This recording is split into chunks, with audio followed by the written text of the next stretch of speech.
लोकतंत्र को बचाने के लिए, देश के धर्मनिरपेक्ष स्वरूप को बचाने के लिए, महंगाई और बेरोजगारी को रोकने के लिए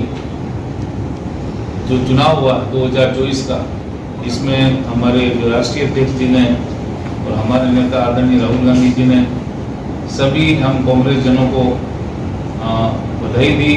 उन्होंने प्रशंसा की कि सीमित संसाधन होते हुए भी कांग्रेस द्वारा बहुत अच्छे ढंग से चुनाव लड़ा गया है। हमारे उम्मीदवारों द्वारा काफ़ी मेहनत की गई और ये जो चुनाव था, ये चुनाव वास्तव में पब्लिक ने खुद ने लड़ा है। हमने खुद ने भी ये फील किया है कि इस चुनाव में पब्लिक खुद चाहती थी कि 10 वर्ष का जो ये पूराज है, जो अच्छा प्रशासन नहीं था और जिस हिसाब से संविधान का और विशेष रूप से लोकतंत्र का गला घोटा जा रहा था,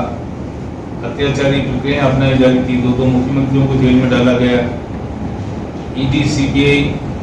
का दुरुपयोग किया गया है, इनकम टैक्स का दुरुपयोग किया गया है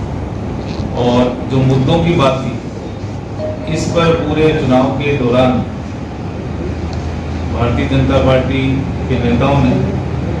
कभी भी अपने स्पीचेज में न तो कोई बेरोजगारी को कम करने की बात बताई, न कोई महंगाई को रोकने की बात बताई। 10 वर्षों से न कोई सरकारी नौकरियों को जो 2 करोड़ का वादा किया उसके बारे में बात बताई और जो भी वादे इन्होंने किए, चाहे वर्ष 2022 तक किसानों की आय दोगुनी करने की बात हो या किसानों को उनकी फसल का समर्थन मूल्य दिलाने की बात हो, वो जो गारंटियाँ उन्होंने दी थी, चाहे वो 15 लाख प्रति व्यक्ति खाते में आने की बात हो या काला धन वापस लाने की बात हो, या जो भी इन्होंने अपने घोषणा पत्र जारी किए, तो 10 वर्ष में सरकार की उपलब्धियों के बारे में कभी स्पीचेज में नहीं बताया गया। एक जो अपेक्षा की जाती है, मुद्दे वही उठाए गए जो हमने कांग्रेस ने उठाए। ये जो चुनाव कैंपेन था, ये पूरी तरीके से भारतीय जनता पार्टी इसमें विफल रही है और केवल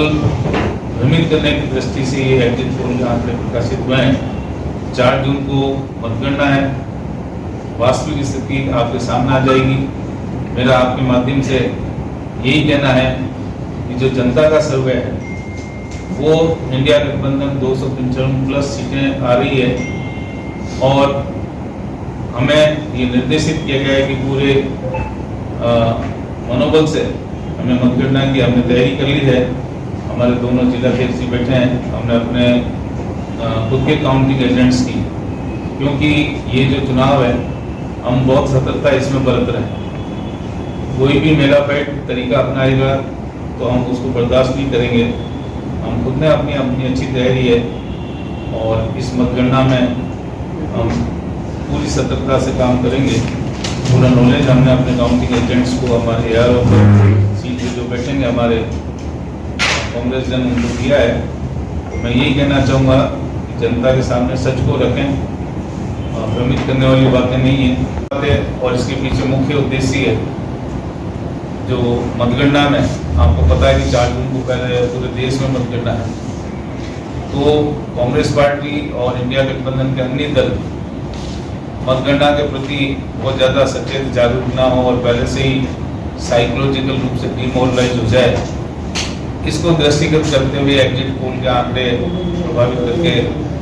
और उन्होंने प्रकाशित करवाए हैं। आज की जो बैठक थी उसमें पूरे देश के हमारे वरिष्ठ कांग्रेस जन, प्रदेश कांग्रेस अध्यक्ष, महासचिव आदि सभी थे और प्रत्येक स्टेट वाइज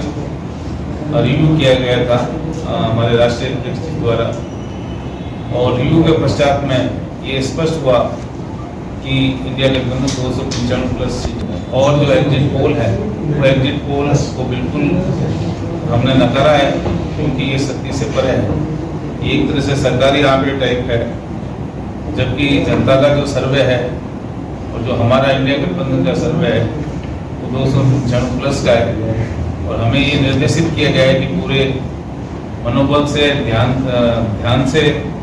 और पूरे जोश से हमें मतगणना में अपनी तैयारी जारी रखनी है। किसी भी रूप में अगले तीन दिन जो है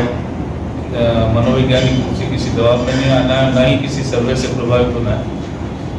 और वैसे भी आपको पता है कि कैंडिडेट भली बात ही जानता है कि उसकी लोकसभा कॉन्स्टिट्यूंसी में क्या स्थिति